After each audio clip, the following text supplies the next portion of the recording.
నమస్కారం. Focus TV prime time news కి స్వాగతం. హెడ్లైన్ చూద్దాం.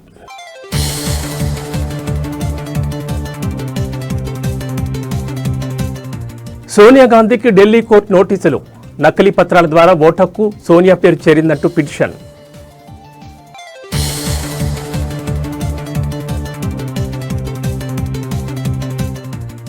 కొనసాగుతున్న పరకామణి చోరీ కేసు దర్యాప్తు.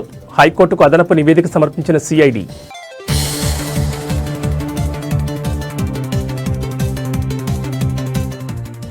తెలంగాణ జాగృతి అధ్యక్షురాలు కూకట్పల్లిలో పర్యటనపై ఎమ్మెల్యే కౌంటర్. కవిత హైదరాబాద్ ఎమ్మెల్యేపై గౌరవం లేకుండా మాట్లాడుతుందనే ఆరోపణ. అనిల్ అంబానీ కుమారుడు జై అన్మోల్పై సిబిఐ కేసు. 228 కోట్ల బ్యాంకింగ్ మోసానికి సంబంధించిన వ్యవహారం. ఇక డీటెయిల్స్ చూస్తే Congress parliamentary party chairperson Sonia గాంధీకి ఢిల్లీలోని రౌజ్ ఎవెన్యూ కోర్టు మంగళవారం నోటీసులు జారీ చేసింది.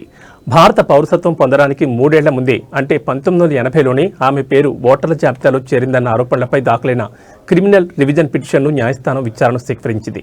ఈ వ్యవహారంపై సోనియా గాంధీతో పాటు ఢిల్లీ పోలీసులకు కూడా నోటీసులు పంపింది. వికాస్ త్రిపాఠి అనే వ్యక్తి ఈ పిటిషన్ దాఖలు చేశారు. 1983 ఏప్రిల్లో సోనియా గాంధీకి భారత పౌరసత్వం లభించగా అంతకుముందే 1980లో న్యూఢిల్లీ నియోజకవర్గ ఓటర్ల జాబితాలో ఆమె పేరును చేర్చారని పిటిషనర్ ఆరోపించారు.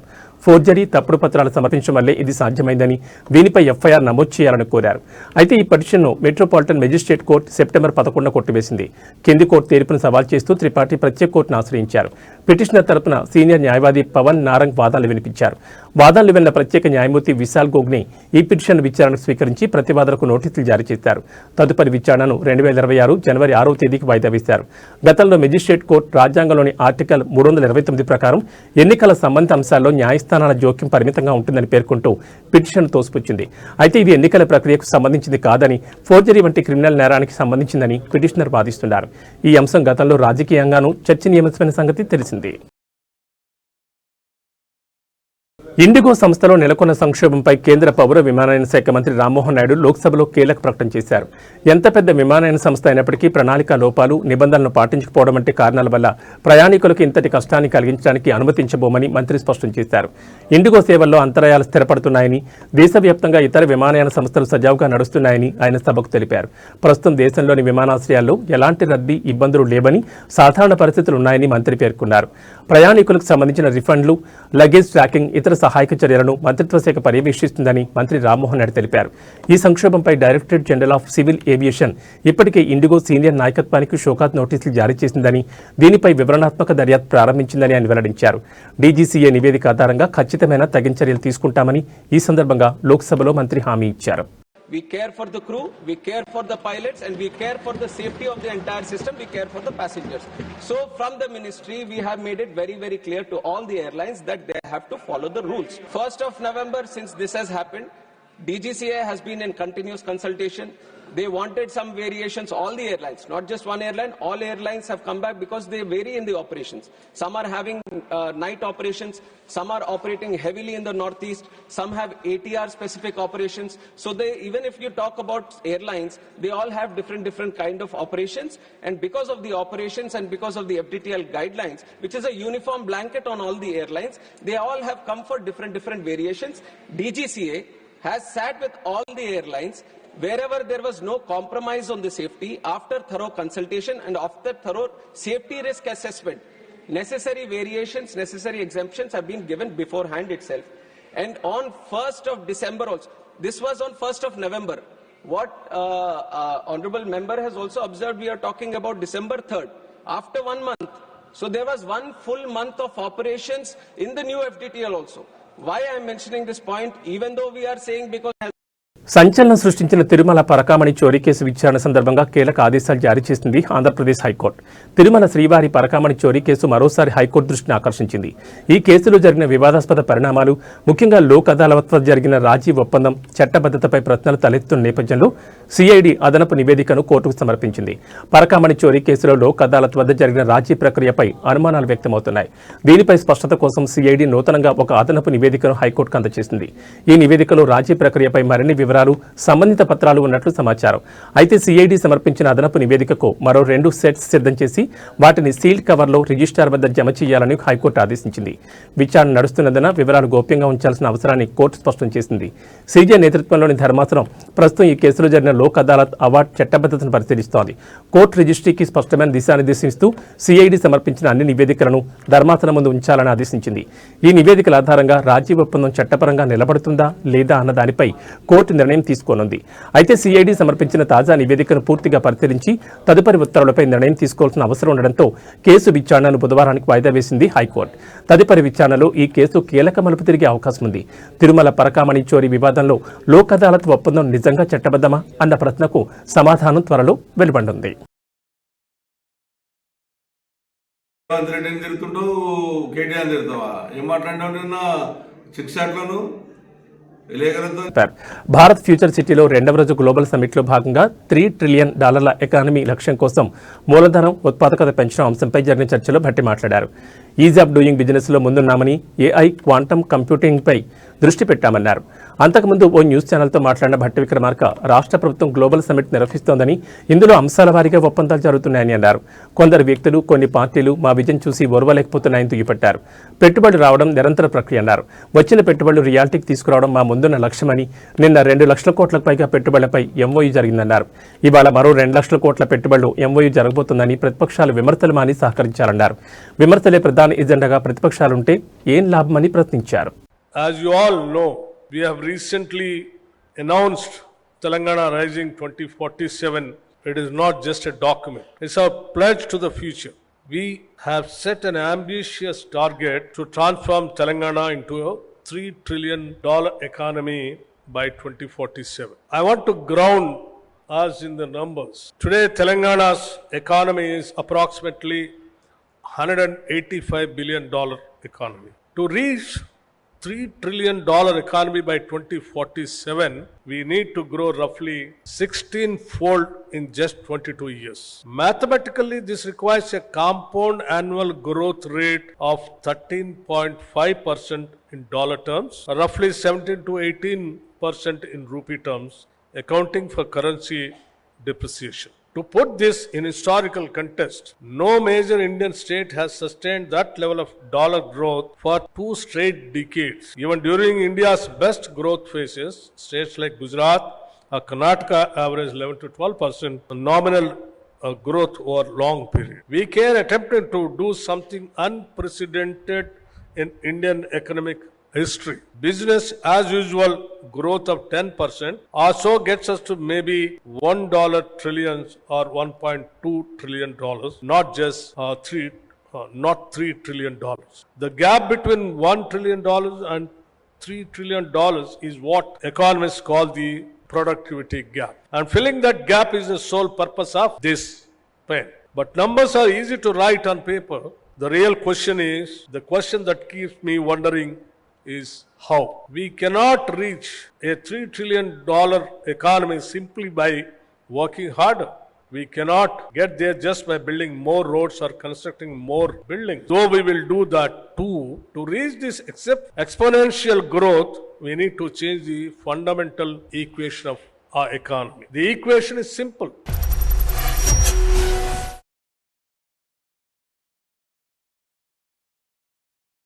మహాలక్ష్మి పథకం ద్వారా ఆర్టీసీలో మహిళలకు ఉచిత ప్రయాణం ప్రారంభమై 2 సంవత్సరాలు పూర్తి చేసుకున్న నేపథ్యంలో రాష్ట్ర వ్యాప్తంగా మహిళలకు, ఆర్టీసీ ఉద్యోగులకు, సిబ్బందికి రవాణా శాఖ మంత్రి పొన్నం ప్రభాకర్ శుభాకాంక్షలు తెలిపారు. ఈ మేరకు ఆయన ఓ ప్రకటన విడుదల చేశారు. 2023 డిసెంబర్ 9న సీఎం రేవంత్ రెడ్డి నాయకత్వంలో తెలంగాణ ప్రజాప్రభుత్వం రాష్ట్రంలోని అక్కాచెల్లెలకు మహాలక్ష్మి పథకం ద్వారా ఆర్టీసీలో ఉచిత బస్సు ప్రయాణాన్ని ప్రారంభించిందని ఆయన తెలిపారు. నేటికి ఈ పథకం 2 ఏళ్లు పూర్తయింది. ఇప్పటి వరకు 251 కోట్ల ప్రయాణాలు జరిగాయని, వాటి మొత్తం విలువ 8,459 కోట్లని తెలిపారు. మహాలక్ష్మి పథకం ద్వారా కుటుంబ బంధాలు పెరగడం, దేవాలయాల సందర్శన, ఆసుపత్రులకు చికిత్స, విద్యా వ్యవస్థలో పాల్గొనడం, ఉపాధి అవకాశాలు మెరుగుపడడం వంటి అనేక రకాలుగా మహిళలు ఈ ఉచిత ప్రయాణ సౌకర్యాన్ని సద్వినియోగం చేసుకుంటున్నారని మంత్రి తెలిపారు. డిసెంబర్ 9, 2023 నాడు గౌరవ ముఖ్యమంత్రి రేవంత్ రెడ్డి గారి నాయకత్వంలో తెలంగాణ ప్రజాపాలన ప్రభుత్వం తెలంగాణ అక్కా చెల్లెలందరికీ ఉచిత బస్సు ప్రయాణ సౌకర్యం కలుగజేసింది మహాలక్ష్మి పేరు మీద. ఇవాళటి వరకు 251 కోట్ల మంది దాదాపు 8,000 కోట్ల రూపాయల విలువ గల ప్రయాణాన్ని పొందడం జరిగింది.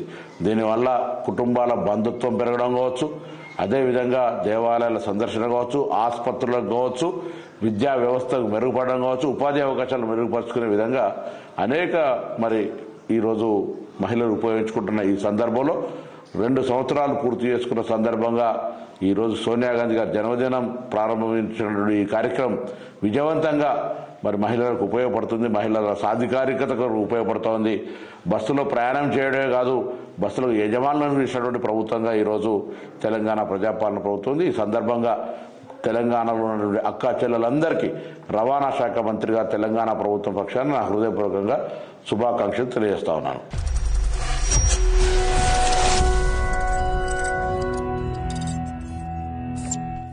మాజీ ఎమ్మెల్యే గాదరి కిషోర్ కాంగ్రెస్ నాయకులపై వ్యక్తిగత దూషణలతో కూడిన అభ్యంతరకరమైన వ్యాఖ్యలు చేశారు. 2 ఏళ్లలో కేసీఆర్ను తిట్టడం తప్ప ఆ తొండమోహన్ రేవంత్ రెడ్డి చేసింది ఏంది అని ప్రశ్నించారు.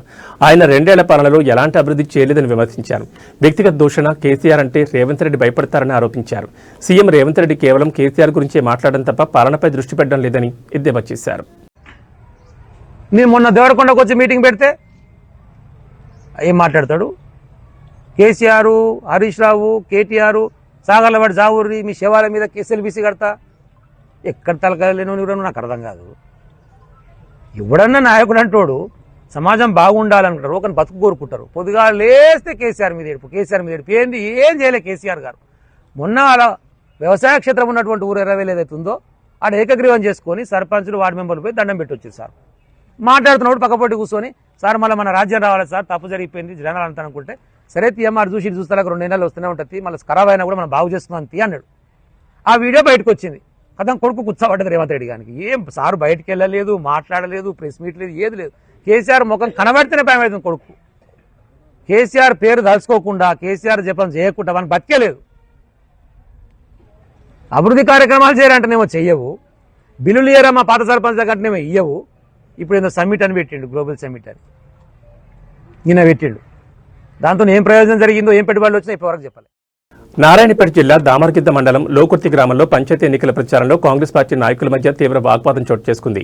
పర్ణికారెడ్డి మేనమామ మరియు కాంగ్రెస్ డీసీసీ మాజీ అధ్యక్షుడు కుంభం శివకుమార్ రెడ్డి అసెంబ్లీ ఎన్నికల సమయంలో పార్టీ మారిన రెబల్ వర్గం నాయకులు తమను వాడుకుని పట్టించుకోవడం లేదని ఆరోపిస్తూ కుంభం శివకుమార్ రెడ్డి నిలదీశారు.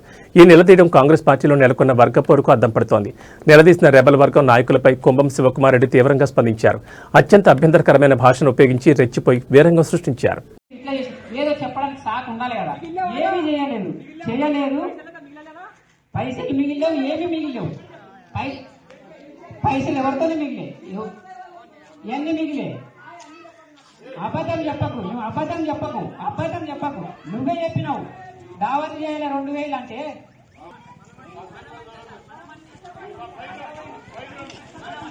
పైగాను నేను మాట్లాడుతున్నా, పైగా నేను మాట్లాడుతున్నా, పైగా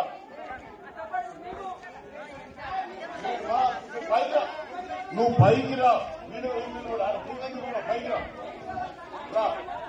నాతో మాట్లాడరా.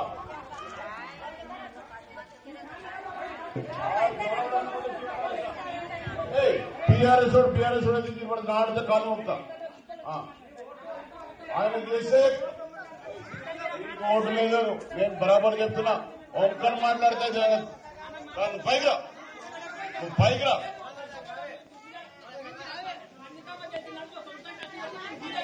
నువ్వు పైకి రా.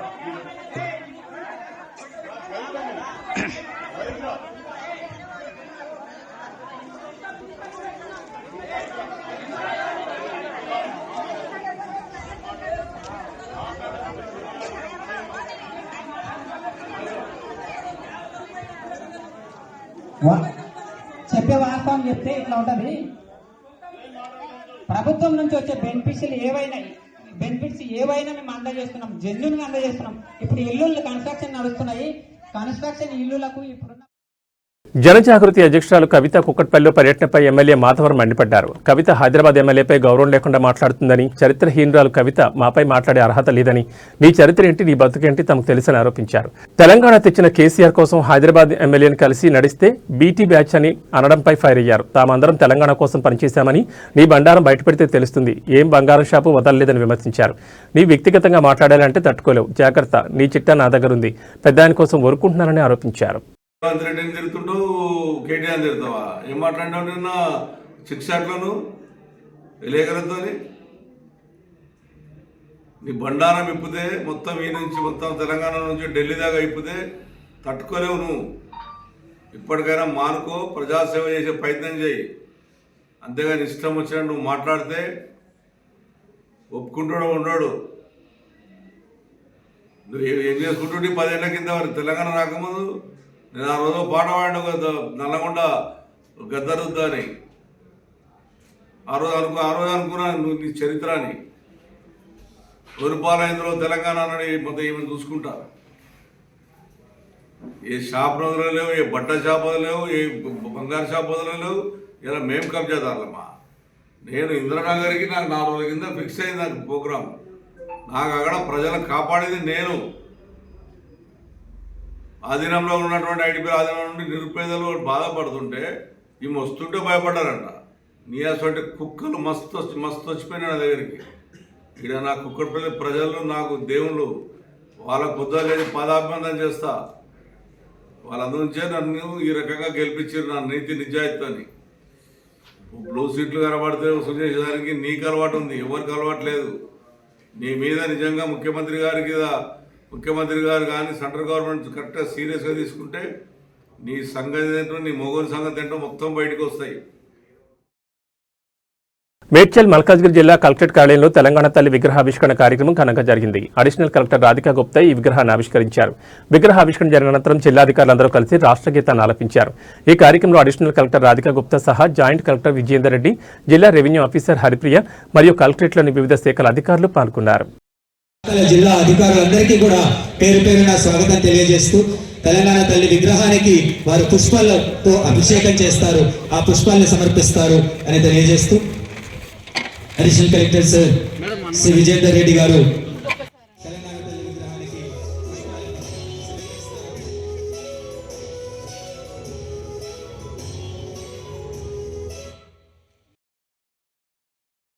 దేశవ్యాప్తంగా ఇండిగో ఎయిర్లైన్ సంక్షోభం కొనసాగుతూనే ఉంది. ప్రయాణికులకు చుక్కలు చూపించిన ఇండిగో సంక్షోభం 8వ రోజుకు చేరుకుంది. ఈ సంక్షోభం ప్రభావం కారణంగా ఇండిగో సేవలు ఇప్పటికీ సాధారణ స్థితికి రాలేకపోయాయి.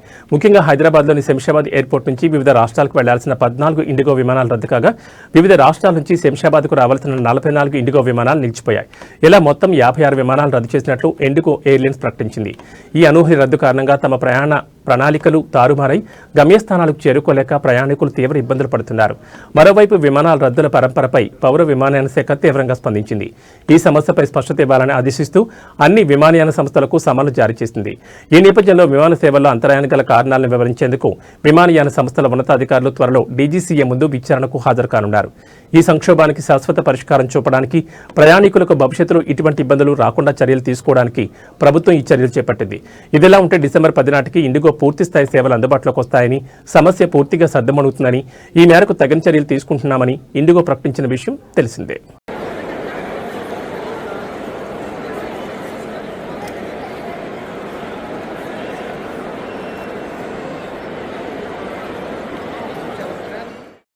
మహబూబాబాద్ జిల్లా తొడూరు మండలం ఎలికట్టె గ్రామంలో సర్పంచ్ ఎన్నికల ప్రచారం సందర్భంగా ఉద్రిక్త వాతావరణం చోటు చేసుకుంది. స్థానిక ఎమ్మెల్యే ఎస్ఎస్వీ రెడ్డి అత్త అయిన కాంగ్రెస్ నాయకురాలు ఝాన్సీరెడ్డి ప్రచారంలో పాల్గొనగా సొంత పార్టీకి చెందిన కార్యకర్తలు మరియు మహిళలు ఆమెను గట్టిగా నిలదీశారు. నా మనవరాల పెళ్లై 2 ఏళ్లవుతోంది, ఇంకా కళ్యాణలక్ష్మి చిక్కు రాలేదని ఒక మహిళ నేరుగా ఝాన్సీరెడ్డి నిలదీశారు. పార్టీ కోసం ఎంతో కాలంగా కష్టపడుతున్నప్పటికీ తమకు ఇందిరమిళ్లు రాలేదని మహిళలు ఆగ్రహం వ్యక్తం చేస్తూ ప్రశ్నించారు. ఈ సంఘటన పార్టీ కోసం కష్టపడిన స్థానిక కార్యకర్తల్లో హామీలు అమలు కాకపోవడంపై ఎంతటి అసంతృప్తి ఉందో తెలియజేస్తోంది.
పట్టుకునే ఇట్లా నూపుతా.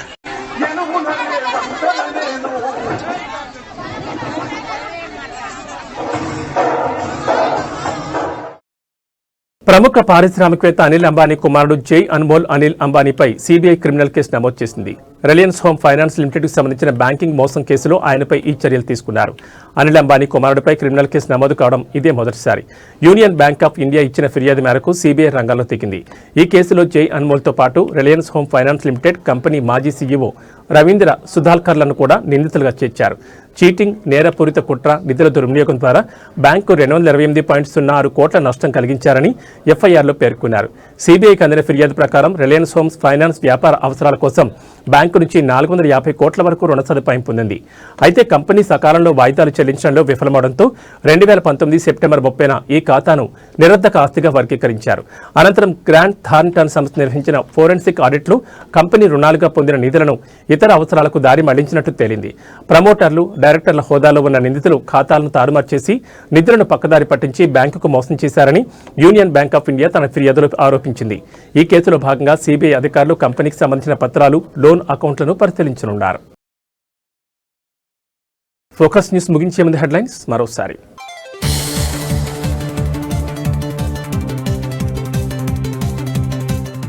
సోనియా గాంధీకి ఢిల్లీ కోర్టు నోటీసులు. నకిలీ పత్రాల ద్వారా ఓటు హక్కు సోనియా పేరు చేరిందంటూ పిటిషన్.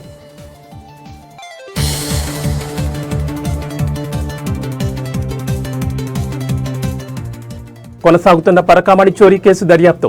హైకోర్టుకు అదనపు నివేదిక సమర్పించిన సిఐడి.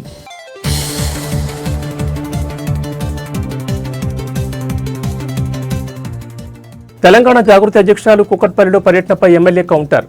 కవిత హైదరాబాద్ ఎమ్మెల్యేపై గౌరవం లేకుండా మాట్లాడుతుందనే ఆరోపణ. అనిల్ అంబానీ కుమారుడు జై అన్మోల్పై సీబీఐ కేసు. 228 కోట్ల బ్యాంకింగ్ మోసానికి సంబంధించిన వ్యవహారం. ఇవి ఈ బులెటిన్ విశేషాలు. మరో బులెటిన్లో మళ్ళీ కలుసుకుందాం. నమస్కారం.